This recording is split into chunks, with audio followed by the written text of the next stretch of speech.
Hello, Elizabeth. Hello, Joseph. Who's Elizabeth and how are you involved in the Africa Climate Summit? Thank you so much, Joseph, for having me here today. My name is Elizabeth Wathuti. I am an environmentalist and a young climate leader, and I'm also the lead coordinator for the Africa Youth Climate Assembly, that is the official youth engagement framework for the Africa Climate Summit and beyond. The Africa Youth Summit.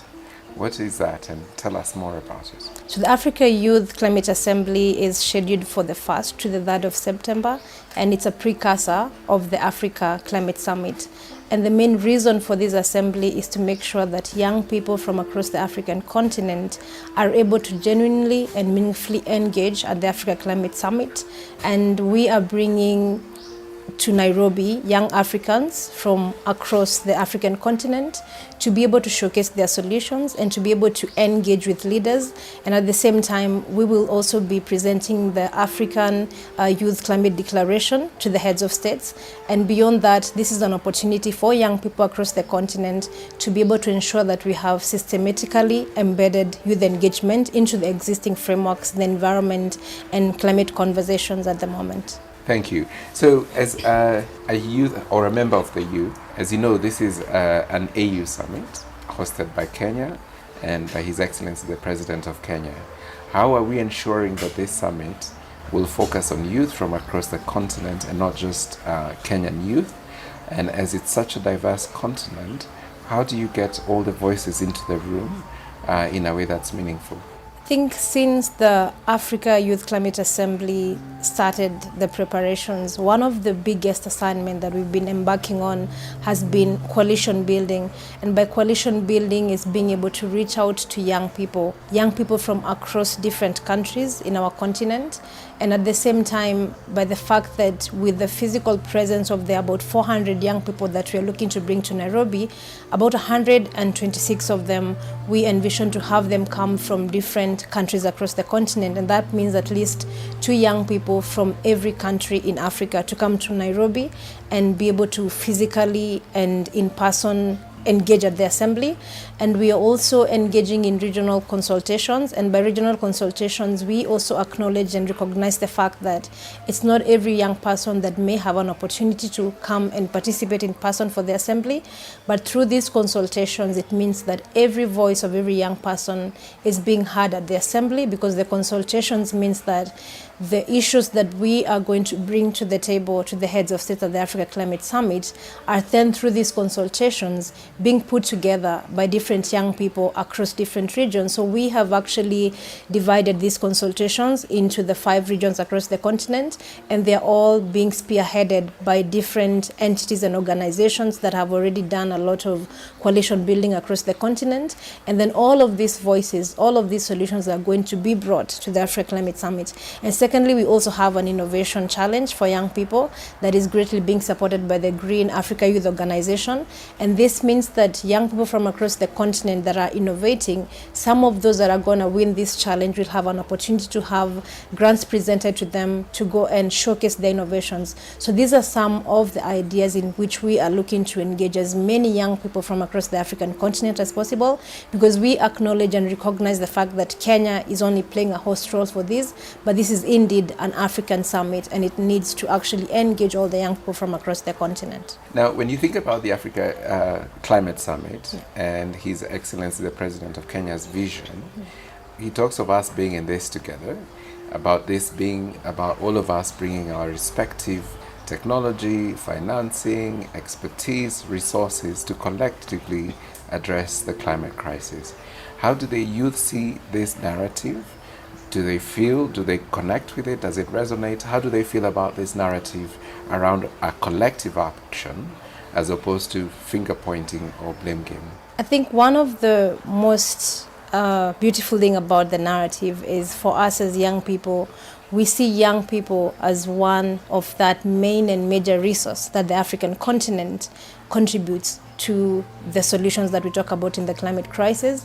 And by young people being a resource to the continent. It's because of all the ideas, the innovations, and the solutions that young people from across the continent are bringing to the table to be able to address these solutions.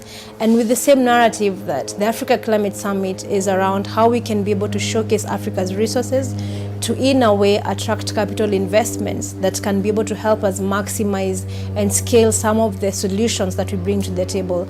For us as young people, it's to be able to get that opportunity as well, to be able to showcase the solutions, the ideas, and the innovations that we are bringing to the table, because we strongly believe that apart from the continent being the most affected by the climate crisis, it's the same continent that brings so much to the table in terms of the solutions, and we need to begin shaping the narrative of the African continent as the continent of solutions, as the continent of resources that can be able to elevate this world into bigger scales in terms of how we are responding to the climate crisis.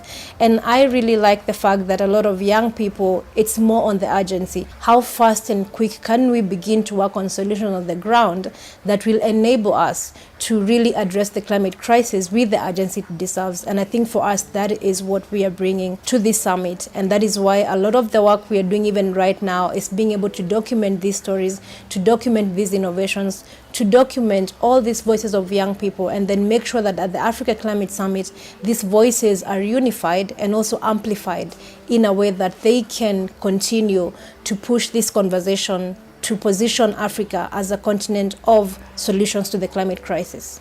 Thank you. Now you talk about solutions, and when you think about solutions, there are technology solutions, there are financial solutions, there are social solutions. Yes. What examples of solutions that are coming from young people that you've seen that really stand out? What are some examples that you can share so we see how young people are thinking about the climate crisis and their role in helping solve it? The solutions that young people bring to the table are numerous, and I have personally been able to work with a lot of young people that are innovating, and especially in the energy space. If you get to the renewable energy space, a lot of these solutions and innovations are being led by young people. For instance, even just right here in Nairobi, I have been to Kibera, where young people are leading solutions on solar power. They're leading solutions on biodigesters energy to make sure that there is biogas that is being used by communities in informal settlements to be able to prepare meals for their children. And they're linking up these solutions with an understanding that it's about addressing the climate crisis, it's about addressing air pollution, it's about addressing the interconnected crisis that we are in. And it's also young people that are helping restore biodiversity. I work with a lot of young people myself through my organization, the Green Generation Initiative, where we are helping children in Kenya to be able to create their own green spaces, and to create their own green spaces also with corners that help them grow fruit trees in a huge way. And these fruit trees are helping them address the issue of food insecurity.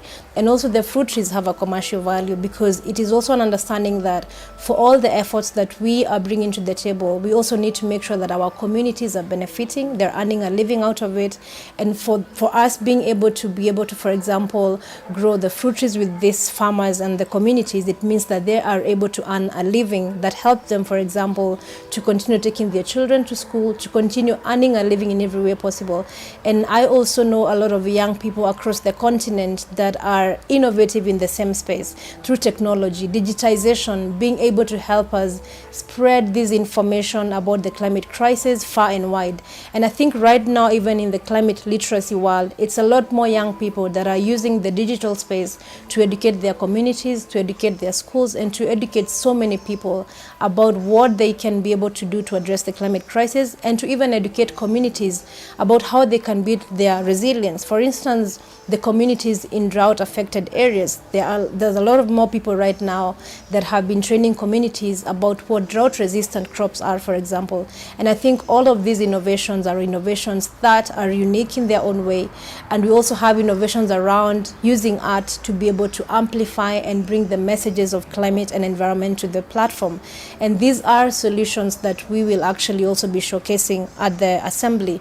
And we've also had a lot of engagements with young people as well that are focusing on circular economy and being able to address, for example, the challenge of plastic pollution.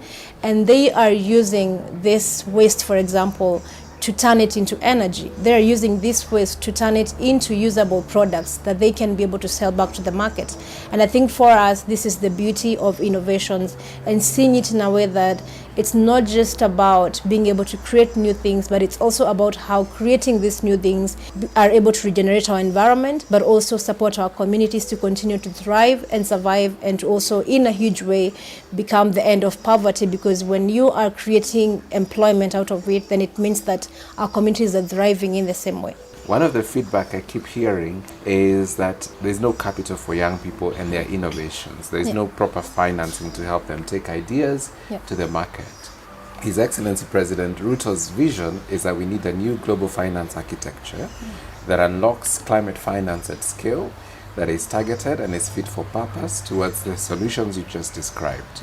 And while the agenda is usually focused on large investments, whether it's grid-based renewables, or it's large-scale agriculture, or it's nature solutions across the Congo Basin, some of the solutions you're describing are relatively small, targeted towards communities.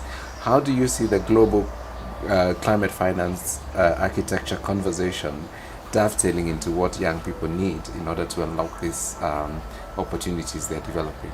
Yeah, I think restructuring the global financial mechanisms that exist right now will be a big win for the African continent, a big win for young people, especially if we are able to localize investments. And by localizing investments means being able to also trust our local communities and our young people with resources in a way that they can be able to use those resources to maximize on their impact. As we stand right now, a lot of young people are usually competing for finances for their innovations and their locally led solutions with very big, well-established organizations. And there is no direct link to how a lot more young people can be able to access some of these finances.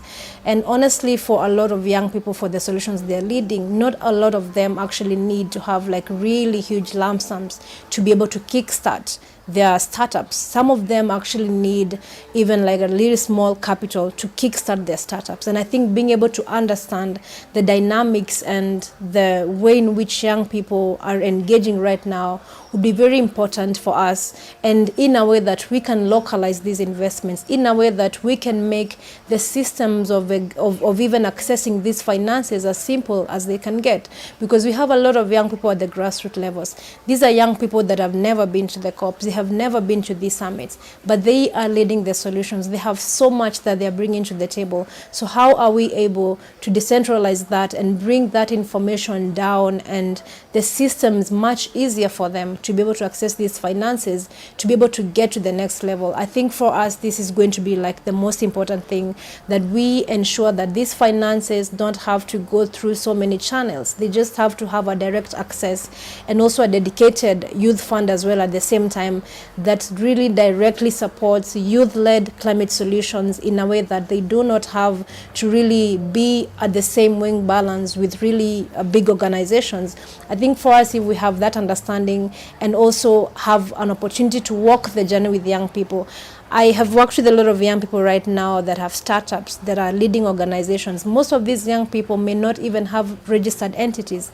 And also because of the fact that it's not very easy to register the entities, but how are we able to work with even networks? A network, for example, the Africa Youth Climate Assembly has already brought together these coalitions and be able to, in a way, work with hubs and groups that enable these young people in these networks to access the finances, and then we walk the journey with them to help them grow their institutions, and at the same time to help them maximize on the impact of what they're bringing to the table. I think for us, that is what we would like to see in terms of localizing the investments from the smallest startup to that starting up organization, and that has already kickstarted, in a way that we can help them to make a very huge impact. But that cannot happen without an easy access to these finances. Thank you. You mentioned the Youth Climate Fund. Is that something you expect to launch at the Youth Summit, or is that something that's still in development? So it's actually something we plan to put forward as one of the key issues that we are putting out there to the heads of states through the Africa Youth Climate Declaration.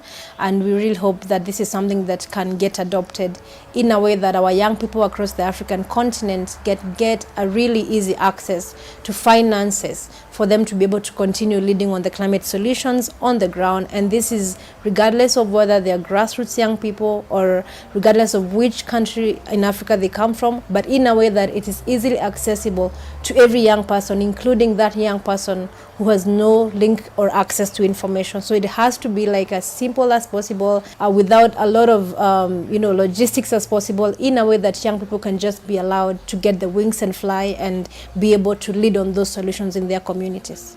So part of the theme, of course, is that we're not victims. This is not about victimhood. Yeah. This is about each of us standing in our strength and being part of the solution. Yeah. And so you've talked very clearly and very articulately about how young people can engage with other stakeholders. Yeah. But how are the young people self-organizing to leverage their knowledge, their networks, their own capital, however small, to actually start driving some of these solutions? Because sometimes you have to prove a concept before others believe you. Yeah, I think that has been the beauty about being a young person, and a lot of people talk about young people with the fact that they drive things with urgency. We like to see things move really fast, and I think that is one that I can call the power of the young people, being able to organize, to come together, to build networks, to build coalitions, and even use those coalitions to resource mobilize, to be able to engage with their communities. And I've seen a lot of young people self-organize, self-mobilize, and self-resource mobilize in a way that they can be able to scale up their solutions. And there are a lot of examples of young people that have been able to get to that point, and to get to that point not because of not because the systems allow them to get to that point, but because they've persevered and because they have shown a lot of resilience and been able to raise their own resources. And even a good example with what we are trying to do right now with the Africa Youth Climate Assembly, that is actually purely youth-led, is a show of example that young people can actually come together and discuss ideas and solutions, and then come to the leaders and present these ideas and tell them that, look, we want to be involved at the Africa Climate Summit. And I think that is how the whole journey of the assembly started. Young people coming together, putting their ideas together and saying, we cannot have our voices left behind at this summit that is coming to Kenya, and it's coming to Africa for the first time.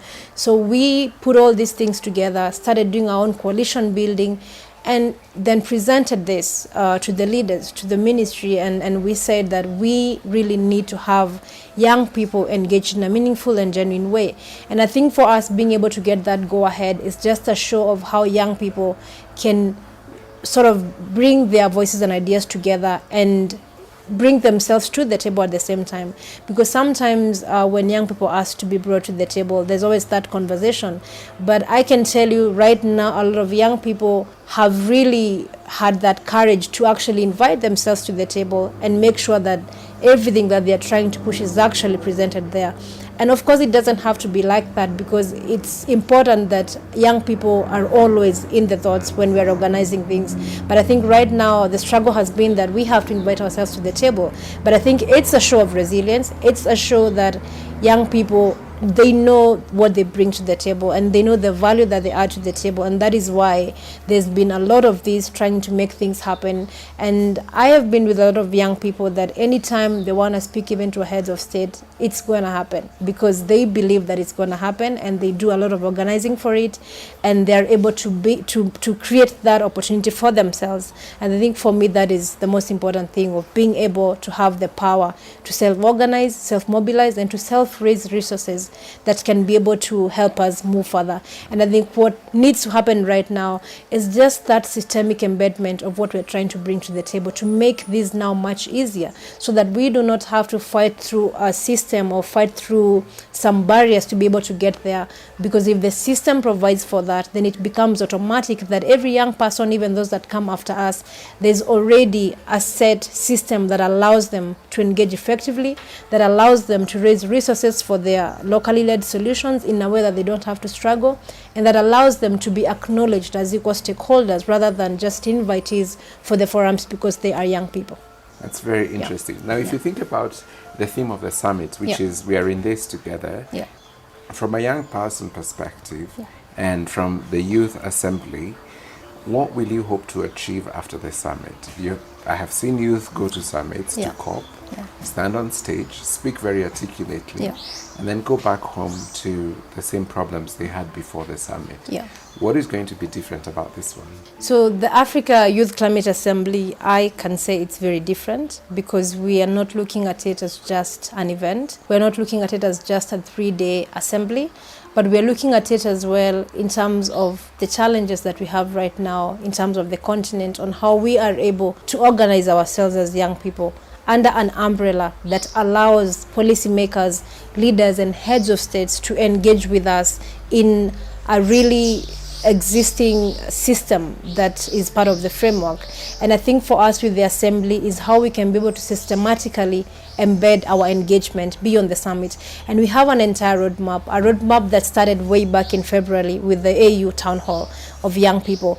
And since then, this has been an ongoing roadmap that has also been able to allow us to engage with different frameworks, and even right now that will allow us to engage as well with the AMSEN, with the ministerial at the AMSEN, and also after the Africa Climate Summit engage with the ONGA COP28 all the way to UNEA in next year. And the reason why there is this kind of a roadmap is so that our messaging and our narrative is consistent through, and as well aligns with what the, for example, the Africa Climate Summit is going to adopt, because we want this messaging and the narrative to follow through this roadmap in a way that we are not just having a 3 days activity or a 3 days event, but our narrative and our messaging is as clear all the way throughout this roadmap in a way that we can continue to engage in the same way. And of course, the assembly in itself is not going to be held just now and it ends there, because it's going to continue being an entity that is actually well registered and an umbrella that is recognized. And that is what we are pushing for as well as an outcome of this summit, in a way that it can continue to be an umbrella that even next year we could have an assembly that has been going through a roadmap through all existing engagements that we can have across the world, in a way that our voices continue to be heard all through, and in a way that we can also be able to support as many young people as possible with the assembly, because we are not just looking at bringing the young people to the assembly. And that is why even the Youth Innovation Challenge for us is one of the most important things, because the young people that get to live with the grants in that challenge, it means that they will continue to scale up their solutions. So if we are able to get into a really existing framework that allows us to get as many people as possible, for example, to even get funding or even small grants for their solutions, then that means that we have continuity even as these youth get back to their countries, that they are doing a lot more work in their space, that they are providing solutions in a huge way to get what they need to be able to scale up their solutions. I think for us, that is the most important thing. Some of the feedback we've received on the youth agenda and the youth assembly is that it's being infiltrated by international organizations that want to dilute the African message to the world. How do you react to that, and how do you address those kinds of feedback? Yeah, I think it's definitely feedback that comes up as well a lot. And I think for us, the most important thing is being able to ensure that Africa shapes Africa's narrative, and being able to have that understanding of who is speaking for the African continent.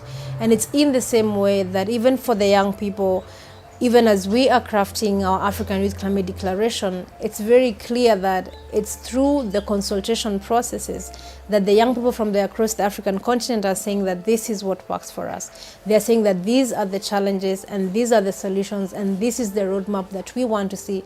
So these voices are what are helping us really just get done with that declaration, and that's what's helping us to be able to craft that in a way that they represent the voices of the young people. I think for me, the most important thing of how to go about that is to make sure that the narrative is actually a narrative that speaks for Africa. And for a narrative to speak for Africa, it has to be by the African people themselves. And I think if that processes allow that, then definitely it's something that really shows that the narrative is actually for the Africans.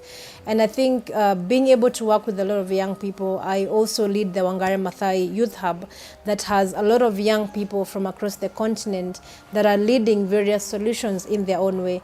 And I think for us, seeing young people from across the continent bringing solutions that work for their continent because they have seen the challenges in their continent, I think for me, that kind of a narrative is the narrative that we need to bring to the Africa Climate Summit in a huge way. What would you ask of me as the CEO of the Africa Climate Summit, and what questions or concerns do you have as we organize the summit? Yeah, thank you. I think my first question is, what is your vision for the young people and for youth engagement, for young people across the continent at the Africa Climate Summit and beyond? Thank you. As His Excellency says, the President of Kenya, President Ruto, we have the youngest continent in the world. And as the youngest continent, as part of the climate solution, our young people must not be just a resource into the climate agenda, but they must also play an active role in driving policymakers, investors, and so on in delivering the solutions that Africa has towards the world. So His Excellency's vision, which I am delivering as the CEO of the summit, is to ensure inclusivity. This summit is not about individuals, it's not about government or private sector, it's about all of us collectively. So I'm very excited that you are already going to be having a youth assembly. I'm even more excited that part of that youth assembly will feed into the climate summit, and there will be very active participation by members of the assembly in the summit to ensure that your voice is carried over into the different sessions and culminating in being part of the declaration. Please work hard. We want to hear your voices in all the thematic working groups and in the various panels of the summit, because then you will be part of what will come out of the summit. You will own the outcomes of the summit. And then because you're young and, as you said, you're energetic and you're innovative, you will hold the rest of us accountable to delivering against the commitments that are made at the summit. Excellent. So as you prepare to participate in the assembly and then the summit, Yes. And you see the agenda for the summit, Yes. are you identifying representatives? Because of course there'll be panels, Yes. but there will also be limited space in each of the panels and discussion forums. Yes. Will you be curating representatives who can speak for the youth in the various panels so that we're able to accommodate the voice, but it is a representative voice? Yes, definitely. That's something we will be able to do. And also, if a lot of the solutions that are being documented right now for young people, the exhibitions, the innovations, can also be able to get a place to be able to platform that, to be able to engage with people. And this is also the same place where young people that are innovating can be able to meet with investors as well, to be able to help them to scale up what they're doing. So if they are able to have that platform that enables them to also have that direct engagement with the dignitaries, with everybody that is coming on board, I think that will be equally important. So we are definitely identifying a lot of the young people who is doing what in which space, so that if there is an existing opportunity, which is what now we're asking for, then we are able to provide you with like a list of young people that are really doing amazing things in that space, and then they can at least get an opportunity to be able to show what it is that they are doing. Yeah. So I saw you speak in Paris at the Eiffel Tower. Yes. And we want the same excitement, if not more, at this summit. Yeah. How can we help young people have a similar stage, a similar platform, and bring our collective African voice and excitement to this summit as well? I definitely see this as an opportunity to be able to showcase our talents, our culture as a continent. And I think looking at the African continent in terms of the cultures, in terms of the diversity, in terms of the beauty of our resources and everything we bring to the table, then it is possible for us to be able to shape something like that here. To be able to shape something like that, also being able to acknowledge our diversities, being able to have a platform where people can be able to show their different cultures. the different foods, for example. Young people can be able to showcase the different things they are innovating in their own spaces, and in a huge way that we can have an exchange of ideas, an art space as well, a music space as well, a place where all of these things have been put together in a way that people can engage, but in a way that it's framed in a way that we can be able to showcase the diversity and the cultures and the beauty of the continent. I think for me, that would definitely make for a beautiful Africa Climate Summit concert, for instance. And if this can be shaped in a way that even, for instance, as the declaration is being adopted, that the heads of state can be able to engage directly with the young people in a way that it is colorful, in a way that it is actually embracing the beauty of the continent, the talents that we have in our continent, and all of things that African as a continent represents culturally, I think that would make for a beautiful Africa Climate Summit declaration as well. There you have it. Elizabeth and her team organizing the Africa Youth Climate Assembly are committed to delivering a continent-wide initiative that will drive the youth agenda around climate. They will push the rest of us to make sure they're represented, that we are speaking to their needs, but they will also be offering solutions. They will be bringing their innovations, their creativity to demonstrate and to support His Excellency's vision that we're in this together and each of us has something to contribute to the agenda. And most excitingly, they will also be creating some exciting opportunities around music, arts, entertainment to ensure that we're not only addressing the climate crisis, but we're celebrating our diversity as a continent. We're looking forward to having the summit and delighted to have young people at the heart of it.